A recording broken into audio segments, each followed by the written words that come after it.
What's poppin', mother truckers? We back at it like a crack addict with another 2K22 video. Y'all know the motherfucking vibes, man. If you haven't already, be sure to hit that subscribe button, hit that like button, and leave a comment down below on what other types of videos you guys want to see. But let's get into the video. All right, ladies and gentlemen, we got a really cool concept today. What if every player that led a stat category was on the same team for a season? So, for example, John Stockton is the all-time assist and steals leader. Kareem Abdul-Jabbar is the all-time points leader. Wilt Chamberlain leads the league in all-time rebounds and the record for women slept with in a career. Russell Westbrook has the most triple-doubles of all time. We also had to put good old Malone on here, as he has the record for knocking the most 13-year-olds up. Dwight Howard holds the record for most she-males slept with. LeBron surprisingly holds the record for the most turnovers of all time, so we went ahead and threw him on the squad. Steph Curry is getting ready to break Ray Allen's three-point record, so we put him on the team. Then we went ahead and filled out the rest of the team with a bunch of nobodies, like Dwayne Bacon, Jared Dudley, Springfield, Missouri's finest Anthony Tolliver, and Juwan Morgan. Oh yeah, and Dennis Rodman's on the team because I think he holds the record for the most charges of all time.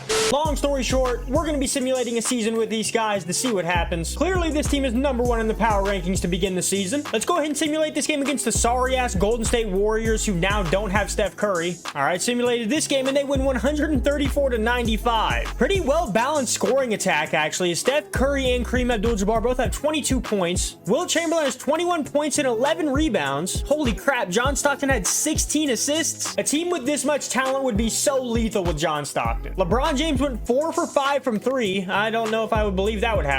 Let's go ahead and simulate here to November 6th and see what's going to happen.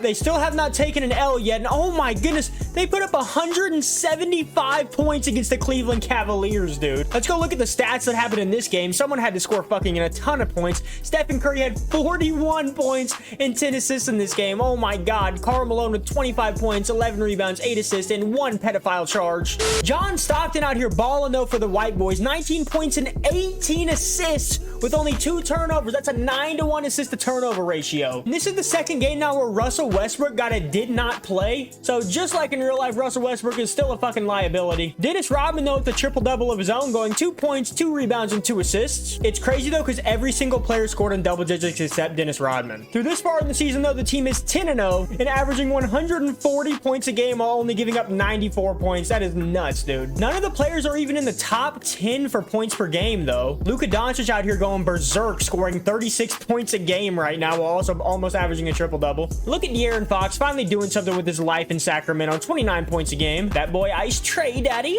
Let's go ahead and simulate a little bit further though and see what's gonna happen. Still not taking any L's as of yet. Let's see. Okay, this isn't even an 82-0 video, but if this team does go 82-0, that'd be nuts. Speaking of De'Aaron Fox and the Sacramento Kings though, they got shit on 136-89, and he only scored 9 points. Once again, when it matters, it looks like he can't really pull up and show out. John Stockton dropping dimes again though, 17 assists, 17 points, and Stephen Curry leads the team in scoring once again. Stephen Curry is leading the team in points per game right now, which is pretty interesting considering they have Kareem Abdul-Jabbar on the team. Look at that white boy John Stockton though, leading the league in assists right now at 11.7 a game. John Stockton is also 4th in steals right now. It's pretty cool considering he led the league in steals. Donovan Mitchell is leading the league in turnovers up to this point. Let's see where the first Laker is on this list. Oh my goodness. Okay, Steph Curry is leading the team in turnovers apparently at how many a game? 2.5 turnovers a game. That's not that bad though. Also currently 22-0 up to this point if you were wondering. Once again though, let's simulate a little bit further in the season and see where they are going to end up. Still no L's, baby. Come on, everybody, cross your fingers. I'm hoping this is going to be the 82-0 team. Like I said, this didn't even start out as an 82-0 fucking video, but if that's how it turns out to be, that's how it turns out to be. Yep, still absolutely 0 L's up to this point, and in this game they put up 154 points on the Hawks. Let's go ahead and look and see what the stats are going to be for this one. And Stephen Curry once again with 34 points in this game. LeBron James with an impressive stat line. 25 points, 5 rebounds, and 12 assists with only 2 turnovers. Wilt Chamberlain out here still catching bodies. 24 points, 9 rebounds, 3 assists. And Kareem looks like he's been given a steady 15 to 20 points a game. Not leading the team in scoring, but still highly efficient. The team is currently 40-0 right now. I don't know if I mentioned this earlier, but we also put Bill Russell on the squad because he has 11 rings, and that's like the most of all time, so he deserves to be on the squad. Let's go ahead and see simulate to All-Star Weekend now and see what the squad's going to be looking like. Hung 150 points on the sorry-ass New York Knicks. In the game before the All-Star Weekend, they take an L 116 to 134 against the Utah Jazz. Come on, 2K. Let's take a look at the stats, though, to see what happened here. Curry only had 23 points in this game. And honestly, the top half was still pretty good. But once you get down here to the bottom, I mean, Karl Malone only 12 points. Wilt Chamberlain only 12.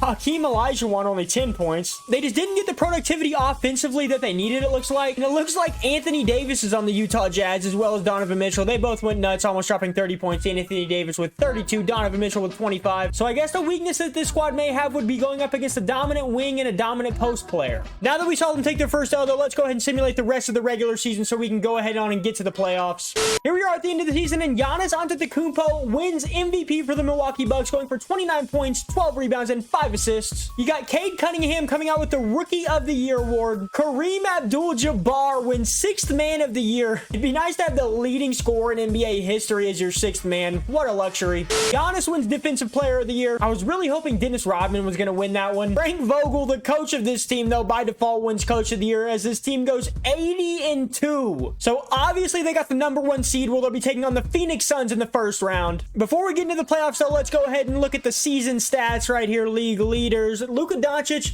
ends up leading the league and scoring at 34 points a game. Stephen Curry was all the way down here at 23rd with 23 points a game. Something I have noticed as this has progressed, though, is there's only so many basketballs on the court at one time. All these great players can't score 1,000,000 points a game, so it's going to kind of even out. John Stockton, though, by far leading the league in assists at 11.7, almost 12 assists a game. No matter who he's playing with, John Stockton is always going to have pretty much the same game. Karl Malone actually led the team in rebounds per game, surprisingly. It wasn't Wilt Chamberlain. Karl Malone, though, had 9.3 rebounds a game, while Wilt Chamberlain had 9 a game. And looking at this sexy-ass mustache that Wilt Chamberlain has, I see why so many ladies threw their panties off for him.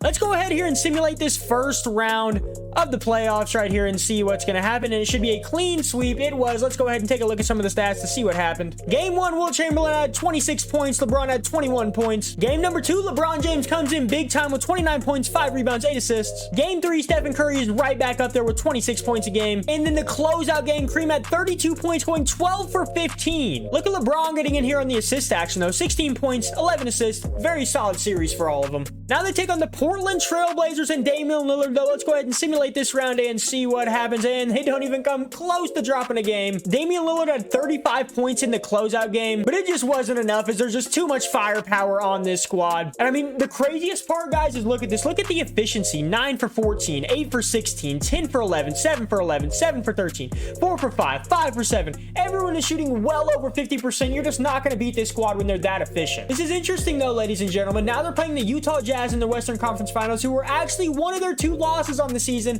Who knows? I'm not saying it's going to be an upset, but upsets happen.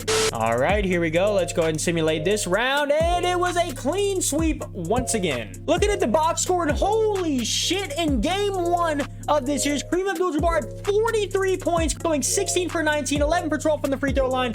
I was saying how crazy it is that Kareem wasn't already leading the team in scoring, but it seems that once the playoffs have come around, he said, fuck that shit, and started to pick it back up. And then Hakeem Olajuwon stepping up in game number 4, the closeout game, going for 26 points, 9 rebounds. Look at Wilt Chamberlain, 23 points, 15 rebounds, 9 for 13 shooting. I mean, this team is just a god squad. And here we go, ladies and gentlemen, the final series of this video. Let's go ahead and see what's going to happen here in the NBA Finals. And it was a clean sweep, ladies and gentlemen. So that means altogether they went what? 80 wins in the regular season, 16 here in the playoffs, 0 losses. They went 96-2 in this video. 96-2. Surprising though, guys, LeBron James actually finishes this series with the finals MVP with 14 points a game, 5 rebounds a game, 8 assists a game, 3 steals a game. Really picked it up on the defensive side of the ball. And after that, ladies and gentlemen, I think it is without a doubt that this would be by far the most dominant team in NBA history. That's going to be all that I have for this video, though, ladies and gentlemen. I hope you did enjoy it. If you did, hit that subscribe button, hit that like button, and leave a comment down below on what other types of videos you guys want to see. But I just want to say thank you guys so much for the support on the channel, guys. It means the world to me that I get to wake up every single day and make videos to entertain and inspire you guys. And if I can make you laugh, that's just a bonus. But I just want to say thank you guys so much for the support on the channel. Thank you so much for stopping by, and I'm the coming attraction.